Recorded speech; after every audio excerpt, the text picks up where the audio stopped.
지난 2020년 12월 캄보디아 이주 노동자 석행 씨가 경기 포천시의 한 농장 비닐하우스 숙소에서 숨진 채 발견됐습니다. 당시 영하 20도에 가까운 맹추위가 기승을 부렸었는데요. 비닐하우스는 기숙사라는 것이 무색하게 난방조차 제대로 되지 않았다고 합니다. 현행법에서는 사업주가 이주 노동자에게 기숙사를 제공할 때에는 면적, 구조, 설비 등 일정 기준을 갖춰서 건강과 안전을 지킬 수 있도록 해야 한다고 규정하고 있습니다. 하지만 주거지가 아닌 비닐하우스, 컨테이너 등이 월세 20만원에서 최대 40만원의 기숙사로 쓰이는 사례가 아직도 끊이지 않고 있습니다. 석행 씨의 죽음 이후 정부도 뒤늦게 후속 대책을 내놓긴 했는데요. 고용노동부는 2021년 1월부터 사업장이 지방자치단체에 신고하지 않은 가설 건축물을 숙소로 제공할 시 고용허가를 제한하기로 하는 내용을 골자로 한 이주노동자 숙소 개선 지침을 내놨습니다. 그럼에도 변화는 더디기만 합니다. 정확한 통계는 알 수 없지만 이주민 지원단체들은 비닐하우스 거주 이주노동자의 수를 수천 명으로 추산하고 있습니다. 사람이 살고 있다고 해서 모두 집은 아닙니다. 집이 되기 위해서는 추위와 더위를 피할 수 있어야 하는 것은 물론 적정한 휴식, 취침이 보장되어야 하겠죠. 하지만 이주민들에게 숙소로 제공되는 비닐하우스나 컨테이너 가설 건축물은 냉난방 시설은 물론 부엌이나 화장실을 갖추지 못한 곳이 많습니다. 침실이나 욕실에 잠금 장치가 없어서 성범죄 등 인권 침해에도 매우 취약합니다. 미국과 캐나다가 취침 생활공간 분리, 충분한 냉온수 공급, 화장실 욕실의 잠금장치 설치 등 이주노동자 숙소 기준을 엄격히 제시하고 있는 것과는 매우 거리가 멀죠. 비닐하우스는 집이 아닙니다. 장시간 노동, 낮은 처우 등 이주노동자에 대한 숱한 차별은 한두 가지 문제에 그치진 않겠지만 우선 한 대짬 자는 문제부터 해결하는 것이 우리의 급선무 아닐까요?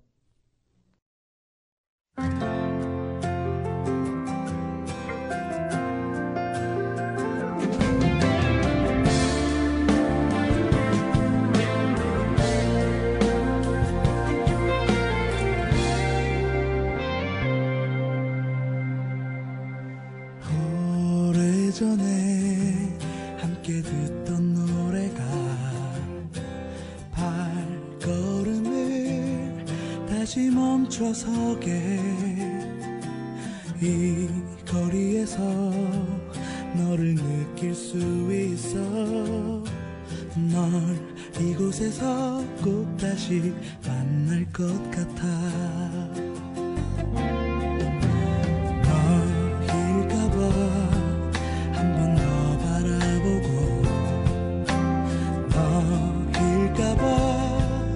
자꾸 돌아보게 돼 어디선가 같은 노래를 듣고 날 생각하며 너 역시 멈춰 있을까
예, 스탠딩 에그의 오래된 노래 듣고 오셨고요.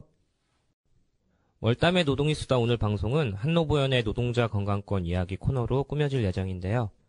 그동안 작은 사업장 노동자의 건강권에 대해 이야기 나눠주셨던 최민님을 대신해서 오늘부터는 새로운 이야기 손님과 함께 하려고 합니다. 단원 FM 방송에는 아마 이번에 처음으로 모시게 된 것 같아요. 한국노동안전보건연구소 손진우 소장님 나오셨습니다. 어서 오세요. 네, 안녕하세요. 단원 FM 청취자 여러분, 반갑습니다. 저는 노동자 건강권 운동 단체인 한국노동안전보건연구소, 약칭 한노보연의 상위활동가고요. 현재는 연구소에서 소장직을 맡고 있습니다. 손진우입니다. 네, 반갑습니다. 오늘 한노보연의 노동자 건강권 이야기를 이끌어 주실 분으로 한노보연 손진우 소장님이 자리하셨고요.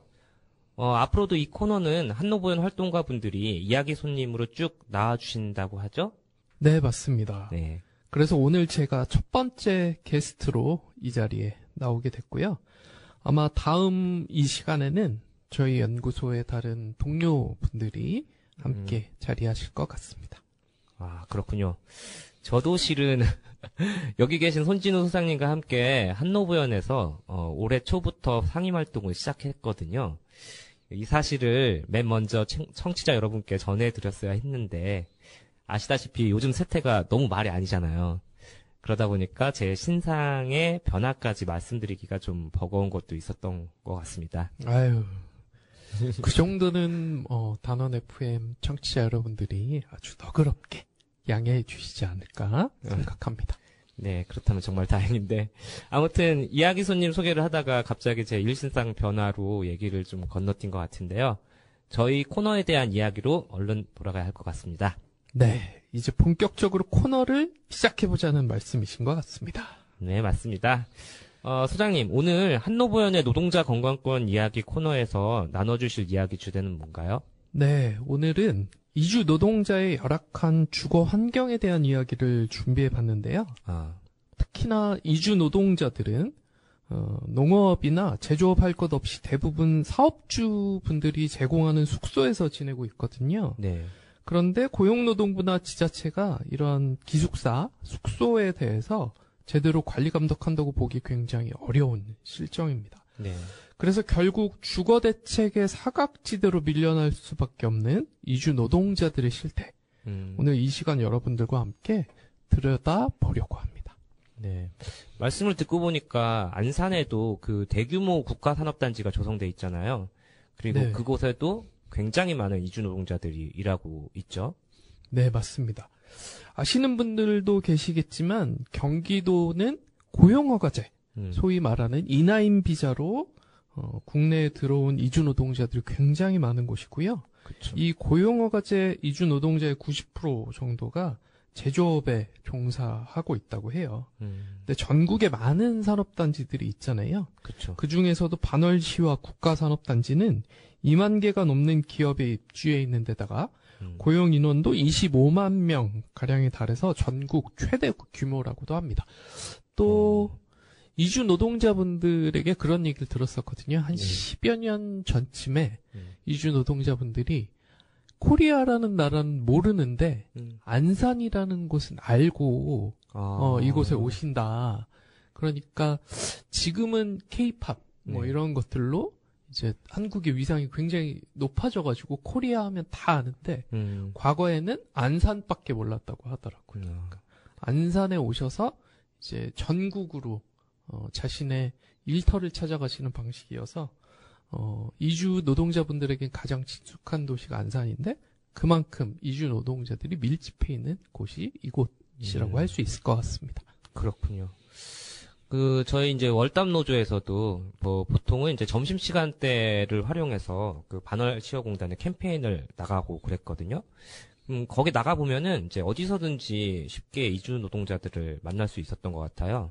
국적도 사실 굉장히 다양하죠. 베트남, 필리핀, 인도네시아, 캄보디아, 미얀마, 파키스탄, 방글라데시, 우즈베키스탄 등등. 네, 방금 용현님이 말씀하신 것처럼 나라들뿐만 아니라 한국 국적을 가지지 않은 외국 국적 동포분들, 그쵸. 중국 동포분들, 네. 뭐 고려인 동포분들, 뭐 이런 분들도 계시고 결혼 이민자분들까지 합하면 정말 많은 이주민들이 이곳 안산을 비롯해서 소규모 사업장들이 많은 제조업 밀집자치 인근 지역에서 정착해서 생활하고 계신 것 같습니다. 네. 제가 알기로도 안산시가 이주민들이 집중적으로 거주하는 대표 지역 중에 하나라고 들었어요. 근데 실제 통계상으로는 어떻죠? 네, 우리나라에서 이주민이 가장 많이 사는 시군구가 어딘가 살펴보면 네.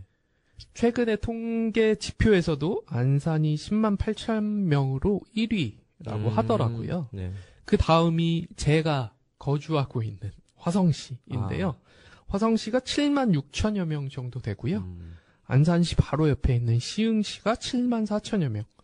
이어서 수원, 부천 순으로 해서 상위 5개 기초자치단체가 모두 경기도 지역이라고 합니다. 네. 역시나 경기 지역에서 이제 일과 삶을 꾸려나가는 이주민 분들이 정말 많다는 걸 새삼 알 수 있는 통계 같습니다. 그러니까요. 이렇게나 많은 이주 노동자들이 먹고 사는 터전으로 경기도를 선택하고 있는데 이분들이 정말 인간적으로 누구나 누려야 할 주거권과 건강권이 제대로 보장되고 있는지는 매우 의문이라고 할 수 있을 것 같습니다. 네. 얼마 전에도 경기 지역에서 한 이주 노동자가 열악한 숙소에서 지내다가 숨진 그런 안타까운 소식이 있었다고 하죠? 네, 맞습니다. 벌써 이 안타까운 소식이 들려온 지도 한 달이 조금 넘은 것 같은데요. 지난 2월 16일에 있었던 일입니다. 네. 경기도 평택에 있는 한 기숙사에서 일산화탄소에 중독돼서 이주 노동자가 사망하는 일이 있었습니다. 그러니까 숨진 이주 노동자의 사망 원인이 일산화탄소 중독이라는 거는 그 가스 누출로 인한 죽음으로 추정된다는 그런 말씀이시잖아요. 네, 맞습니다.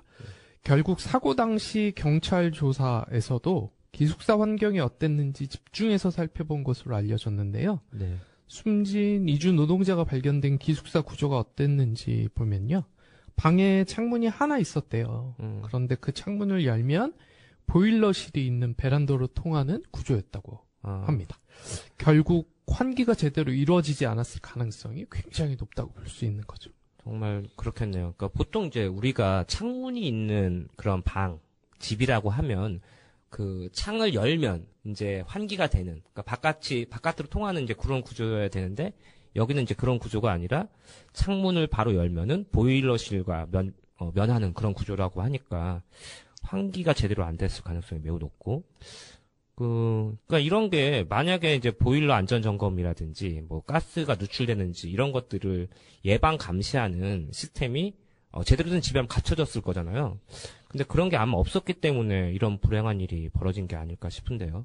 맞습니다. 사실 이번에 사고가 발생한 기숙사는 작년 여름에도 누수로 물이 복도까지 차는 뭐 그런 숙소였다고 합니다. 전반적으로 주거 여건이 열악하고 위험한 상태였다는 것이 이미 그 이전에도 확인됐었던 건데요. 사실 그 이후에 어떤 개선 조치라든지 이런 것들이 전혀 진행되지 않았기 때문에 이런 사고가 발생한 것이 아닌가 싶습니다. 그러게요. 그러니까 이 기숙사 시설도 그 사업주가 제공을 한 거잖아요. 네네, 그렇습니다. 안전한 작업 환경, 안전한 시설물 제공이 근로기준법에도 명시된 사업주의 기본적인 책무거든요. 네. 결국 이번에 벌어진 이주 노동자의 죽음에는 위험한 주거 환경을 방치한 사업주의 책임이 매우 크다고 볼 수밖에 없습니다. 네. 근데 사실 이런 참사가 이번에 처음 발생한 것도 아니잖아요.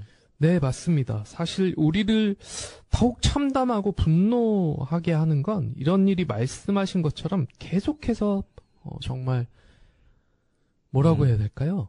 이렇게 이런 소식이 끊임없이 네. 계속 전해지고 있다는 것인데요. 그러니까요. 그러니까 이번에 일어난 참사처럼 가스 누출 사고로 사망하는 소식도 있지만 한겨울에 비닐하우스 숙소에서 동사하는 일도 있었던 것 같고요. 또 컨테이너 기숙사에서 화재나 산사태로 사망하는 그런 일도 있었잖아요. 네, 맞습니다. 용현님이 방금 언급하신 사고 유형들만 봐도 이런 의문을 누구나 가질 수 있을 것 같아요. 네. 아니 왜 일터도 아니고 집에서 자다가 목숨을 잃는 일들은 왜 유독 이 노동자들에게 이주 노동자들에게만 발생하는가? 정말 이상하지 않습니까? 정말 그런 것 같아요. 그러니까 먼저 정부 당국이 이주 노동자들이 지내고 있는 숙소 환경에 혹시 어떤 문제가 있는 건 아닌지 좀 제대로 짚어봐야 할 일 같은데요. 네. 근데 문제는 이런 정부의 역할이 지금 제대로 작동하고 있는 건지 알 수 없는 지경이라는 게 가장 큰 문제 같습니다. 그러게요. 그러니까 저희 방송에서도 월담과 함께하는 공단 뉴스 코너를 통해서 이주 노동자의 열악한 숙소 여건에 대해서 몇 차례 소식을 전해드린 적이 있었거든요. 근데 그럴 때마다 관계 당국이 이주 노동자 숙소를 일제 점검하겠다라든지 아니면 뭐 대책을 수립하겠다 이렇게 밝혔던 기억들이 나요. 맞습니다. 그러니까 속일고 외양간 고치듯이 사고가 나면 정말 레토릭처럼 네. 이 점검을 하겠다, 대책을 수립하겠다 이런 얘기들을 가장 먼저 이제 뭐라고 해야 될까요? 홍보 자료를 통해서 발표를 하거든요. 그런데 그런 대책들이 사실 연이어 터질 때마다 계속 그런 공식처럼 이런 대책을 수립하겠다라는 발표는 하지만 막상 현실에서 전혀 개선점을 찾아보기가 어려운 게 지금 상황인 것 같아요. 네. 구체적으로 어떤 문제가 있는지에 대해서는 노래를 먼저 한 곡 듣고 계속해서 이야기를 이어가 볼까요? 아, 좋습니다. 네. 제가 청취자 여러분들께 노래 소개를 해도 되는 걸까요? 아, 그럼요. 아, 네네. 이번에 함께 들으실 노래는요, 조지의 오랜만에 라는 곡입니다. 네.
오랜만에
노래 듣고 오셨고요. 월담의 노동이 수다 오늘 이 시간은 한노보연의 노동자 건강권 이야기 코너로 함께하고 계신데요. 한노보연 손진우 소장님께서 이주 노동자의 열악한 숙소 환경에 대한 이야기 나눠주고 계십니다. 네, 앞서 정부가 대책 마련에 소극적인 것 같다고 제가 말씀드렸잖아요. 네. 그 부분에 대해서 이어서 이야기를 좀 드려보겠습니다. 네. 대표적으로 어떤 문제가 있을까요? 우선 가장 핵심적인 문제는 이주 노동자들이 과연 사람이 살만한 환경에서 지내고 있느냐, 요거겠죠. 네. 그러니까 말 그대로 인간답게 살 수 있는 권리가 보장되느냐는 그런 질문이시죠? 네네, 맞습니다. 네.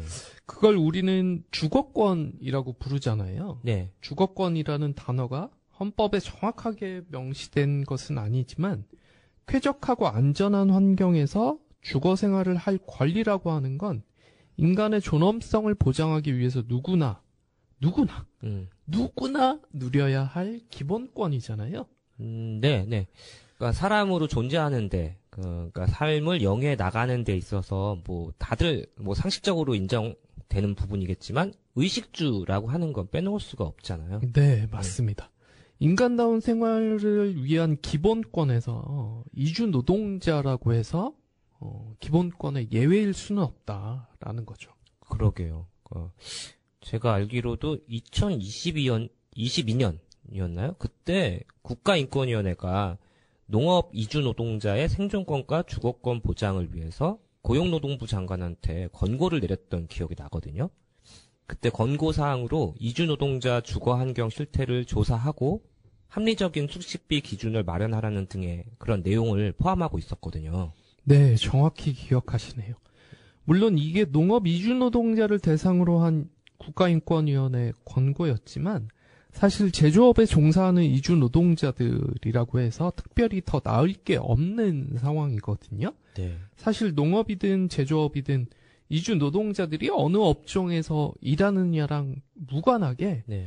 비닐하우스 같은 시설을 포함한 가설 건축물은 제대로 된 숙소라고 할 수 없는 거잖아요. 그러니까요.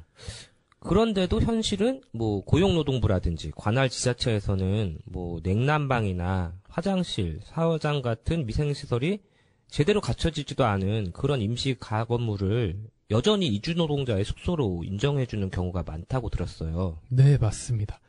관련해서 지난해 4월 국회가 입수한 국토교통부의 임시숙소 용도 가설 건축물 처리 현황을 살펴보면요. 네. 전국의 지자체 17곳이 2021년부터 3년간 가설 건축물을 외국인 임시숙소 또는 외국인 노동자 숙소 용도로 사용하겠다는 신고를 82건 접수해서 모두 수리를 했다고 해요.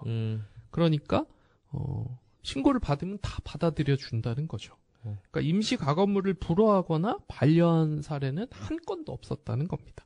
네네. 그러니까 사업주가 임시 가건물을 요거는 사실 사람이 살만한 환경이 아닌 거를 알면서도 이주 노동자를 거기서 이제 숙소로 쓰겠다고 이제 신청하면은 지자체가 큰 고민도 하지 않고 별다른 고민도 없이 그냥 승인을 해줬다는 거잖아요. 네네, 그런 거죠. 언론에서 관련 상황을 취재해 보니까 이게 제도적으로도 허점이 있었다고 하더라고요. 그렇군요. 어떤 문제가 드러났었나요? 원래 고용노동부는 2021년부터 비닐하우스 내 컨테이너, 조립식 패널 등 가설 건축물을 숙소로 제공하는 경우 신규 고용허가를 내주지 않기로 했었거든요. 그런데 여기서도 예외가 있어요. 그 예외라는 게 또 뭘까요? 네, 그게 뭐냐면 사업주가 지자체로부터 가설 건축물 축조 신고 필증을 받은 경우 가설 건축물을 숙소로 사용하더라도 이주 노동자 고용 허가를 받을 수 있도록 한 거죠. 약간 말이 좀 복잡하네요. 가설 건축물 축조 신고 필증. 이게 또 뭐죠? 아까 비닐하우스랑 컨테이너 같은 게 임시 가건물, 즉 가설 건축물에 해당한다는 설명을 잠깐 드렸잖아요. 네네. 이게 문제가 뭐냐면 건축법에 따르면 가설 건축물 축조 신고 필증은 대지 위치, 건축 면적, 존치 기간 이런 것들이 쭉 써가지고 축조신고서랑 배치도, 평면도 이런 것들과 같이 서류를 지자체에 제출하면 받을 수 있다는 거거든요. 그러니까 서류상 간단한 요건만 구비해서 제출을 하면 가설 건축물 신고 필증을 받을 수 있다는 말씀이시네요? 맞습니다. 이게 문제라는 거죠. 네. 그러니까 이 가설 건축물이라는 게 저희가 계속 얘기하고 있지만 일단 주거 용도의 건물이 아니잖아요. 네, 그렇죠. 사람이 살려고 만들어 놓는 건물은 아닌 거거든요. 그러다 보니까 이미 가설 건축물이라는 용어 자체에서도 알 수 있다시피 이건 임시로 사용하는 숙소인 거죠. 네. 정말 임시 용도인 것이고, 그러면 임시 숙소가 얼만큼 지낼 수 있는 곳인지도 건축법에 명확하게 규정하거나 관련 행정 지침이 필요하잖아요. 네. 문제는 그런 게 전혀 없는 거예요. 그러니까 가설 건축물이라고 이름 붙여놓고 사실상 이주 노동자들을 상시 거주할 수 있게 했다는 말씀이네요. 네, 그렇죠. 그래서 이런 컨테이너 가건물 같은 열악한 숙소 환경에서 지내는 이주 노동자들이 제조업 쪽에도 많이 존재한다는 말씀을 드리는 겁니다. 정말 심각한 문제네요.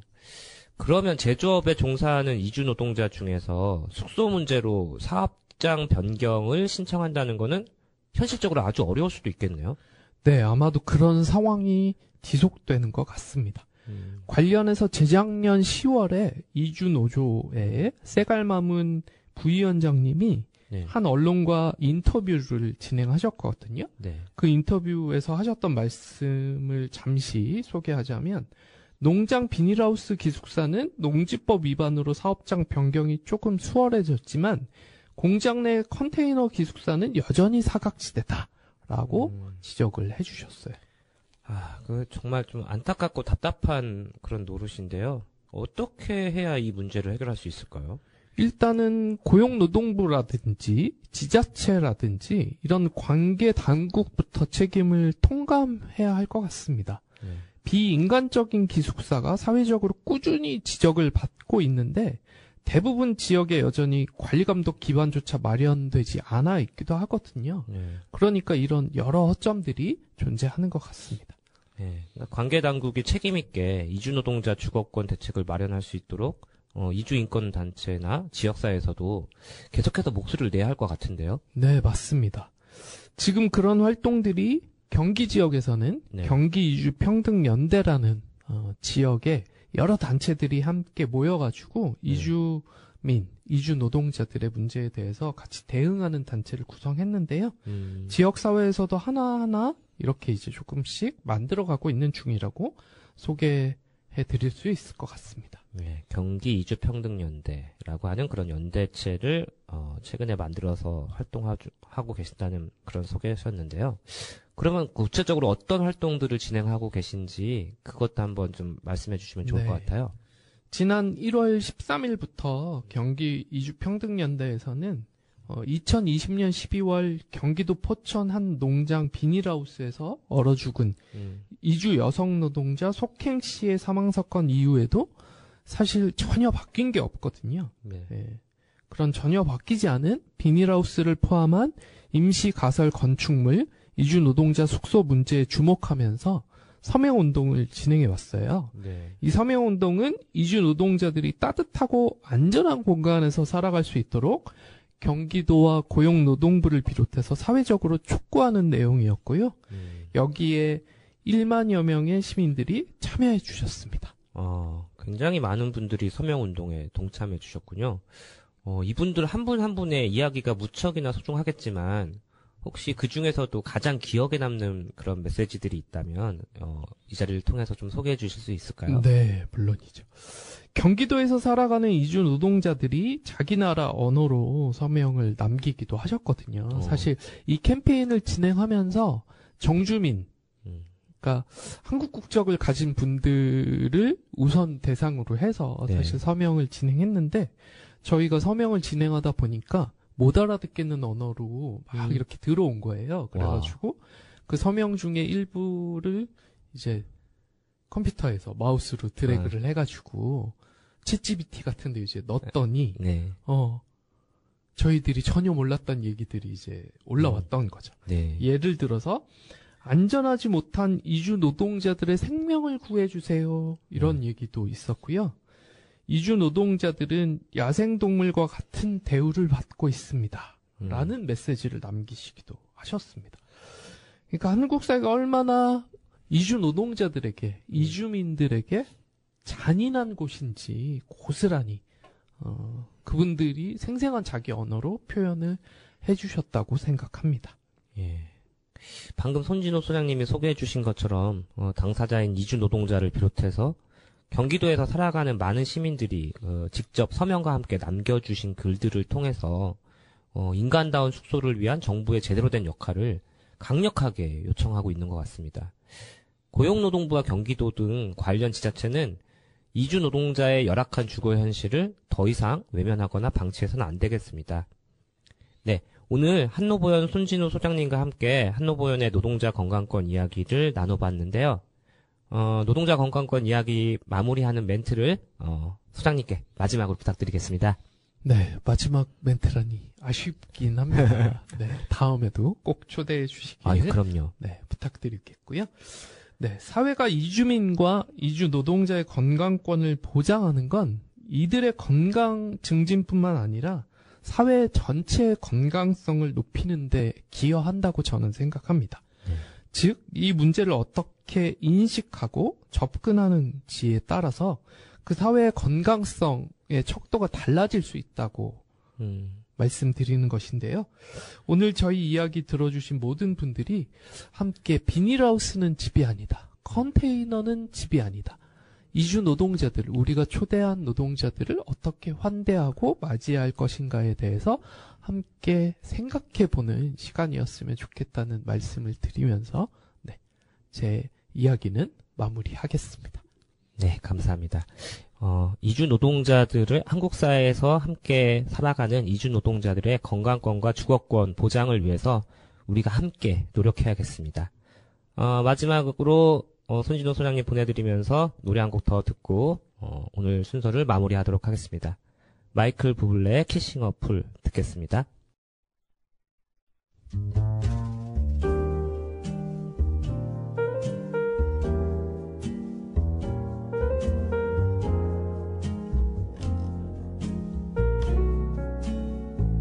You are far when I could have been your star. You listen to people who scared you to death, and from my heart, strange that you were strong enough to even make a start. You'll never find the peace of mind till you listen to your heart. People, you can never change the way they feel. Better let them do just what they will, for they will if you let them steal your heart from you. People will always make a lover feel a fool, but you knew I loved you. We could have shown them all. We should have seen love through.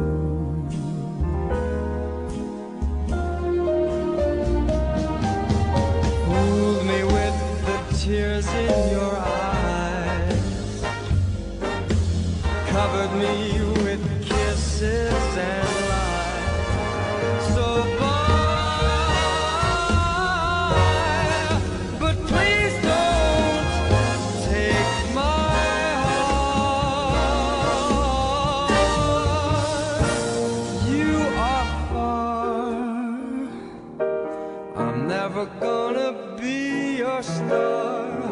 I'll pick up the pieces and mend my heart. Strange that I was wrong enough to think you'd love me too.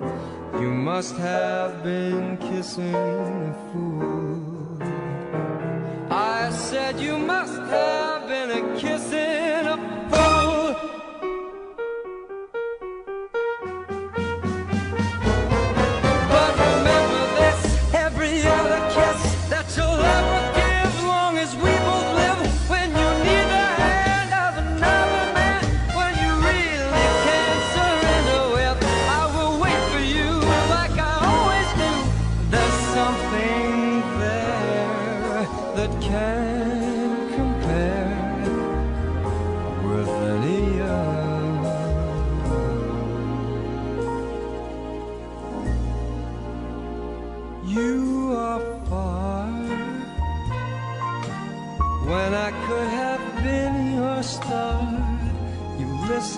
people who scared you to death, and from my heart, strange that I was wrong enough to think you'd love me too. You must have been kissing a fool. You must have been kissing a fool. You must have been kissing a fool.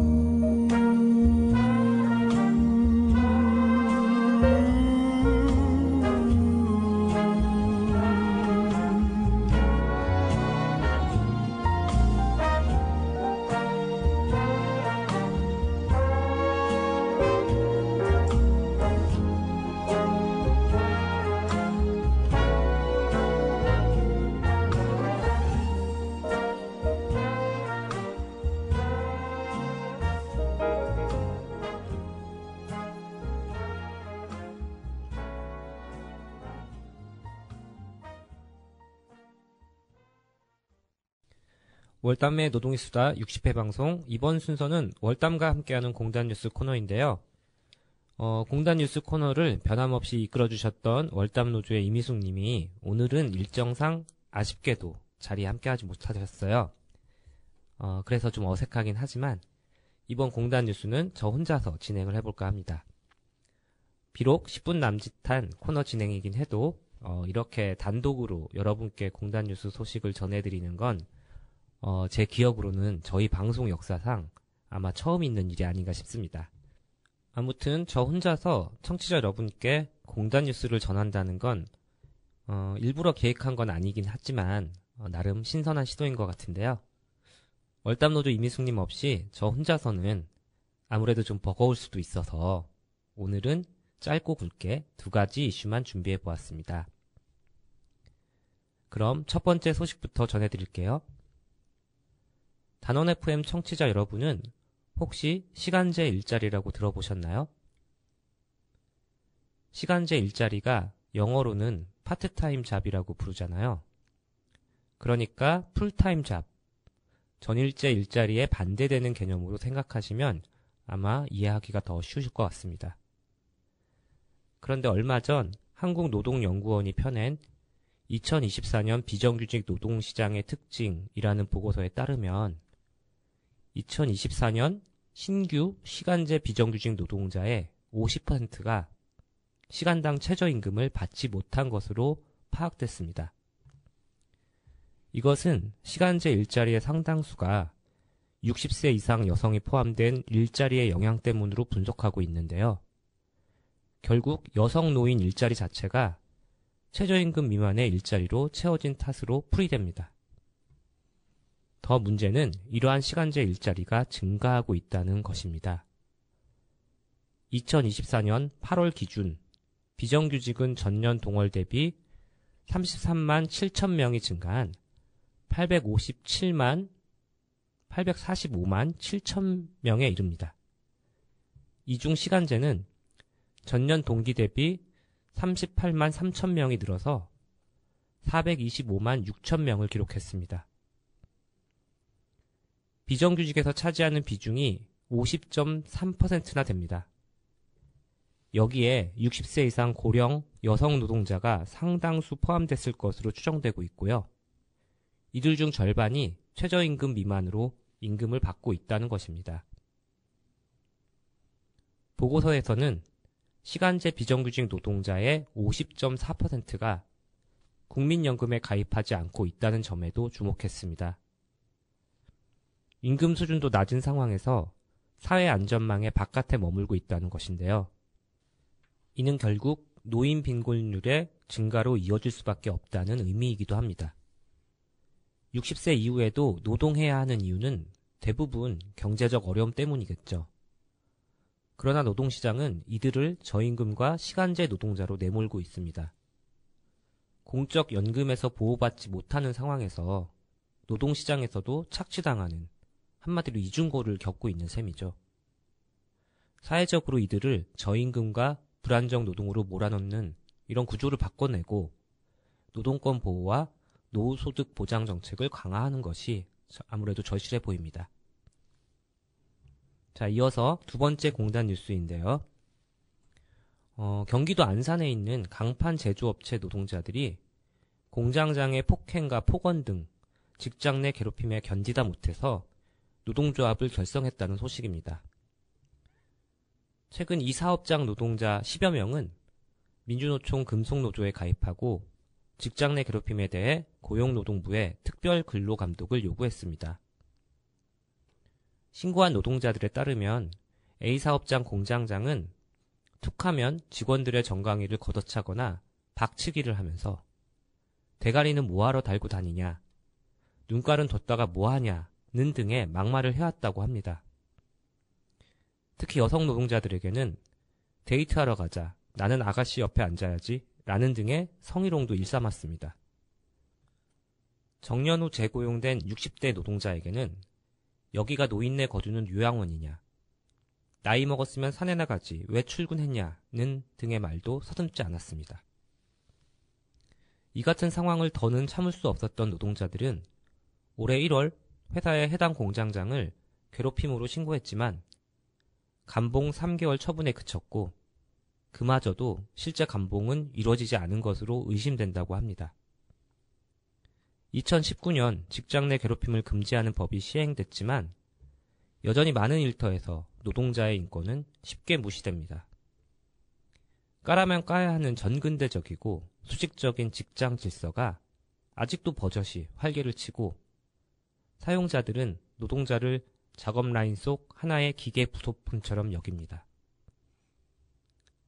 그래서 노동자들은 노동조합을 통해서 일터 민주주의를 만들어 왔습니다. 노동조합이 있는 사업장에서 조합원들에게 노동조합을 해서 제일 좋은 점이 무엇이냐고 물으면 많은 분들이 관리자들의 막말이 줄어들고 존중하기 시작했다라는 점을 꼽습니다. A 사업장 노동자들의 인간다운 삶 쟁취를 위한 투쟁을 월담의 노동의 수다도 진심으로 응원하겠습니다. 월담의 노동의 수다 60회 방송에서 준비한 이야기는 여기까지인데요. 다음 이 시간에는 월담의 노동상담소와 월담과 함께하는 공단 뉴스, 이렇게 두 코너와 함께 여러분을 찾아뵙겠습니다. 저는 마지막 곡 띄우며 인사드리겠습니다. 오늘도 함께해 주신 여러분 고맙습니다.